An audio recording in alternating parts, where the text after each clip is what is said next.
Hello everyone, welcome to learn and enjoy YouTube channel. हम भारतीय संघ का संक्षिप्त विवरण देख रहे हैं। उसकी सीरीज हमने स्टार्ट कर दी है, जिसमें हम हर राज्य की इंफॉर्मेशन देख रहे हैं, उनकी जानकारी, वहाँ के पर्यटन स्थल, प्रमुख भाषाएं, वहाँ के प्रमुख त्योहार, लोक नृत्य, वहाँ के जिले, राजधानी और इसके साथ ही विशेष अगर जानकारी मिलती है तो वह जानकारी हम देखने जा रहे हैं, ताकि हम भारत की संस्कृति को लेकर, भारत के राज्यों को लेकर अच्छी खासी जानकारी हम रख पाए।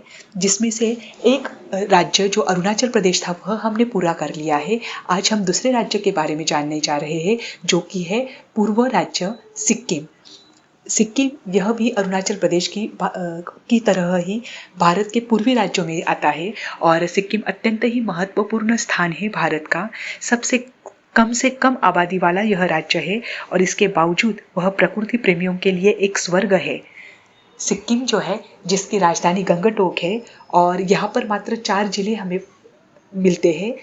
4 जिले हैं, एक पूर्वी सिक्किम जिला, उत्तर सिक्किम जिला, दक्षिण सिक्किम जिला और पश्चिम सिक्किम जिला। इस सिक्किम में मुख्य भाषाएं हैं जो नेपाली लोग हैं, तिब्बती लोग हैं, बर्मी लोग हैं। इनका आवागमन वहाँ पर ज़्यादा है और इसी के साथ बौद्ध धर्म के अनुयायी जो है वह तथा बंगाली, मारवाड़ी लोग भी वहाँ पर अच्छे खासे पाए जाते हैं। परंतु यहाँ की मुख्य भाषाएं जो है वह लेप्चा, हिंदी, भूटिया तथा नेपाली है। भारत का जो खूबसूरत राज्य सिक्किम है, इसका गठन 15 मई 1975 में हुआ था। इसलिए 15 मई को सिक्किम दिवस के रूप में भी देश में मनाया जाता है। यहाँ की जो वेशभूषा है, यह भूटिया लोगों की पारंपरिक वेशभूषा यहाँ पर प्रचलित है, वही पहनी जाती है, जिसे खो या बाखू के नाम से भी जाना जाता है। यहाँ के प्रमुख त्योहार लोसर, साकेवा, सोनम लोचर, पराहिम जोग, ये तो है ही जो वहाँ के पारंपरिक लोग हैं उनके हैं। पर इसी के साथ यहाँ पर दशहरा, दीपावली, संक्रांति तथा रामनवमी यह मुख्य त्योहारों में मनाए जाने वाले त्योहार है। यहाँ के जो लोक नृत्य है वह सिकमारी, छूफाट, सिंघई चाम, याक छाम, मारूनी नाच आदि जो नृत्य है यहाँ के प्रसिद्ध लोक नृत्य है। सिक्किम के पर्यटन स्थल हम देखते हैं, क्योंकि कहीं जाना है, किसी राज्य में हम जाते हैं तो उस राज्य की विशेषता उस पर्यटन स्थलों में आती है। इसलिए हम सिक्किम के पर्यटन स्थल जो है 11 प्रमुख पर्यटन स्थल मैं आपको आज बताने जा रही हूँ। यह पर्यटन की दृष्टि से बेहद ही खूबसूरत प्रदेश है और यहाँ के लोग अतिशय शांति प्रिय है। और ये जो स्थान है यह हमेशा खुशनुमा मौसम रखने वाले स्थान, सदाबहार स्थान है। इसमें सबसे पहला गंगटोक है। गंगटोक तो वैसे सिक्किम की राजधानी है, परंतु यह सिक्किम का छोटा सा शहर भी है। प्राकृतिक सुंदरता यहाँ की अलौकिक और अद्भुत है। समुद्र तल से यह करीब 1800 मीटर ऊंचाई पर स्थित है और यहाँ 100 से ज्यादा बौद्ध गुफाएं हैं। इसे गुफाओं का नगर भी कहा जाता है। सिक्किम विधानसभा का सुंदर भवन भी इसी नगर में स्थित है। दूसरा स्थान है एनके मॉन्स्ट्री या गुफा। यह गुफा 150 वर्षों से भी पुरानी है। इस गुफा की स्थापना 1840 में हुई थी। इस गुफा के अंदर कई देवी देवताओं की भव्य प्रतिमाएं हैं। लामा नृत्य से संबंधित मुखौटे आदि भी नजर आते हैं। यहाँ पर रिसर्च इंस्टीट्यूट ऑफ तिब्बतियोलॉजी, महायान बौद्ध धर्म की जो किताबें हैं वो, अजंता शैली की जो पेंटिंग्स है वो भी यहाँ पर उपलब्ध है। तीसरा है नाथुला दर्रा। नाथुला दर्रा भारत और तिब्बत के बॉर्डर पर स्थित है। समुद्र तल से यह 4000 मीटर ऊंचाई पर स्थित है और इसकी जो दूरी है यह तकरीबन 18 किलोमीटर दूर चांगू लेक से है। यानी चांगू लेक से यह 18 किलोमीटर दूरी पर स्थित है। आगे है फोदन मॉनेस्ट्री।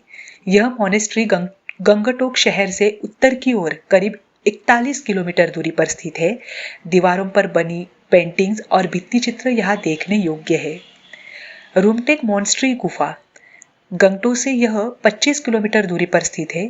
इसकी गिनती विश्व की अद्वितीय और समृद्धशाली गुफाओं में की जाती है। इसकी रूमटेक मॉनेस्ट्री गुफा तिब्बतियों के 16वें धर्मगुरु गोपालवा कर्मापा ने सिक्किम में इसी स्थान पर अपना स्थल बनाया था, जब चीन ने तिब्बतियों पर जबरन कब्जा किया था, तब वहाँ के जो 16वें धर्मगुरु है वो वहाँ से निकलकर भारत के सिक्किम के इसी स्थान पर आए थे और यहीं पर वह अंत तक रहे और ऐसी मान्यता है कि उनके अवशेष भी यही रखे गए हैं।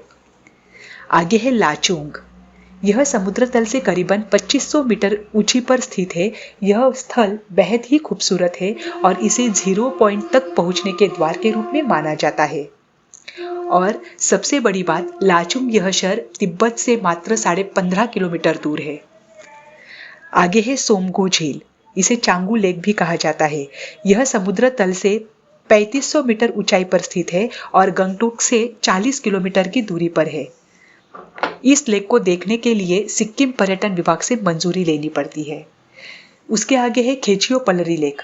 खेचियो पलरी का अर्थ होता है विशिंग लेक। यह स्थान जो है यह घाटियों के बीच में यह लेक है। इसके कारण लेक के बाजू में हमें सघन वन दिखाई देते हैं। बहुत ही सुंदर स्थान है और जो बौद्ध धर्म को मानने वाले लोग हैं उनके लिए बहुत ही महत्वपूर्ण स्थान भी है। ऐसा माना जाता है कि इस लेक पर जो भी आता है, जो भी इस लेक को देखता है, उसकी हर मनोकामना पूरी हो जाती है। अगला स्थान है पश्चिम सिक्किम का गेजिंग शहर और इसी गेजिंग शहर का पुराना नाम है गियाल सिंह। यह समुद्र तल से 1600 मीटर ऊंचाई पर स्थित है। यहाँ का मौसम हमेशा खुशनुमा रहता है और अगर हमें सिक्किम में जाकर अगर यहाँ पर हॉल्ट करना है, रुकना है, तो यहाँ पर अच्छे खासे होटल्स और गेस्ट हाउस भी उपलब्ध है। उसके आगे का स्थान है केचुपेरी। यह मनोरम पहाड़ियों से घिरा हुआ एक झील है और इस झील का पानी बहुत ही निर्मल और चमत्कारी गुणों से युक्त है। ऐसी यहाँ पर मान्यता है कि इस झील में कोई अगर एक बार स्नान करता है या इसके पानी से एक बार स्नान करता है तो उसके सारे रोगों से मुक्ति हो जाती है, सारे रोग चले जाते हैं। और अंतिम जो पर्यटन स्थल मैं आपको बताने जा रही हूँ वह है बौद्ध विहार। इसका निर्माण काल 17वीं शताब्दी के आसपास हुआ था, ऐसा माना जाता है। और इस बौद्ध विहार में भित्ति चित्र है विविध प्रकार के, वह देखने योग्य है।